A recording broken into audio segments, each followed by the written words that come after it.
Hey everyone, so first of all welcome to the Rishabh talks. तो आज का जो टॉपिक है ये काफ़ी इंटरेस्टिंग टॉपिक है, क्योंकि आज जिसके बारे में हम बात करने वाले हैं आपने न्यूज़ में उसके बारे में सुन ही लिया होगा। तो जो आज का टॉपिक है वो है सिंगोल के ऊपर। सिंगोल, जैसे कि अभी आप सबको पता है, जो न्यू पार्लियामेंट कंस्ट्रक्ट हुई है उसमें रखा गया है सिंगोल। बट बहुत से लोगों को ये नहीं पता ये सिंगोल है क्या एक्चुअली में, इसकी हिस्ट्री क्या है, इसके बारे में कैसे, कहाँ से ये हमारी हिस्ट्री के अंदर आया। तो आज हम इसी के बारे में बात करेंगे। तो बात कुछ 9th सेंचुरी की है, जब चोला साम्राज्य काफी ज्यादा एक्सपैंड हो चुका था, जिसे चोला एम्पायर ना कह के द इंपीरियल चोलास कहा जाता था। इंपीरियल चोलास इसलिए क्योंकि अगर हम देखें हिस्ट्री में चोलास के मैप को, तो चोलास का जो इन्फ्लुएंस था वो पूरे साउथ ईस्ट एशिया तक फैल चुका था, ना सिर्फ इंडिया तक बट साउथ ईस्ट एशिया तक उनका इतना ज्यादा इन्फ्लुएंस था, इसलिए उन्हें इंपीरियल चोलास कहा जाता था।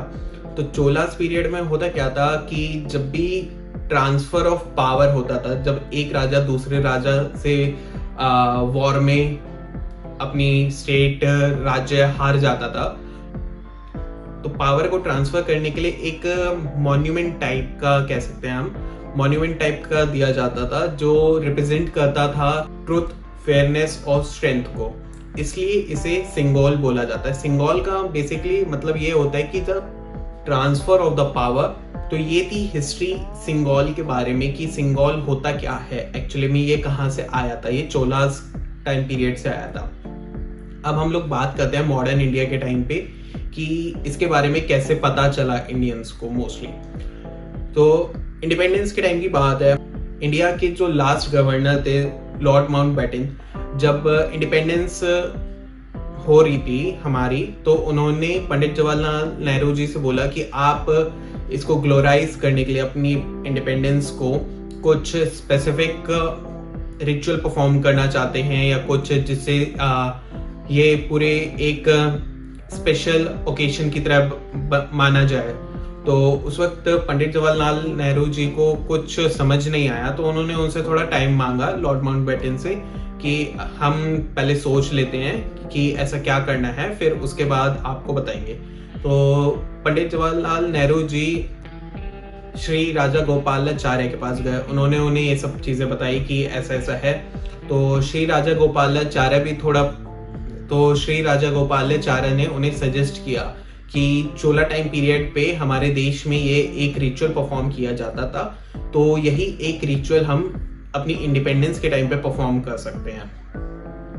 अब फाइनली ये डिसाइड हुआ कि सिंगोल को as a transfer of power during the independence represent किया जाएगा।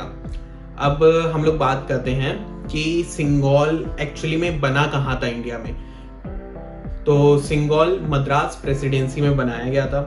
मद्रास प्रेसिडेंसी में बहुत सारे ज्वेलर्स थे, काफी जिनके पास हाईली स्किल वर्कर्स थे। तो उन्हीं में से कुछ वर्कर्स थे, उन्होंने मिलके ये सिंगोल बनाया था और उन्होंने इस सिंगोल में ऊपर नंदी जी को रिप्रेजेंट किया था।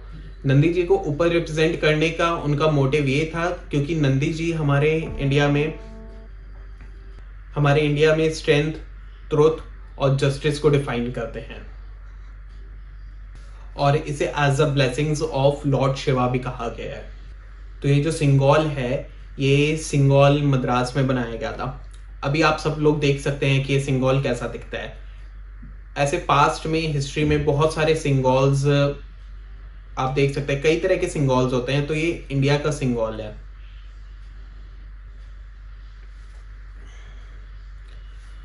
तो जब मद्रास में ये सिंगोल बनके तैयार किया गया, फिर उसके बाद इसे दिल्ली लाया गया। दिल्ली लाने के बाद इसे लॉर्ड माउंटबेटन जो हमारे लास्ट गवर्नर थे इंडिया के, उनको दिया गया।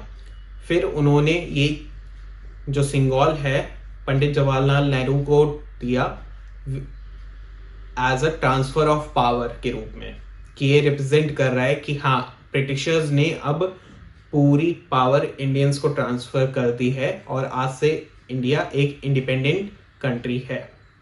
तो ये थी कहानी सिंगोल के बारे में। अगर आपको वीडियो अच्छी लगी हो तो please don't forget to like, share and subscribe. Thank you.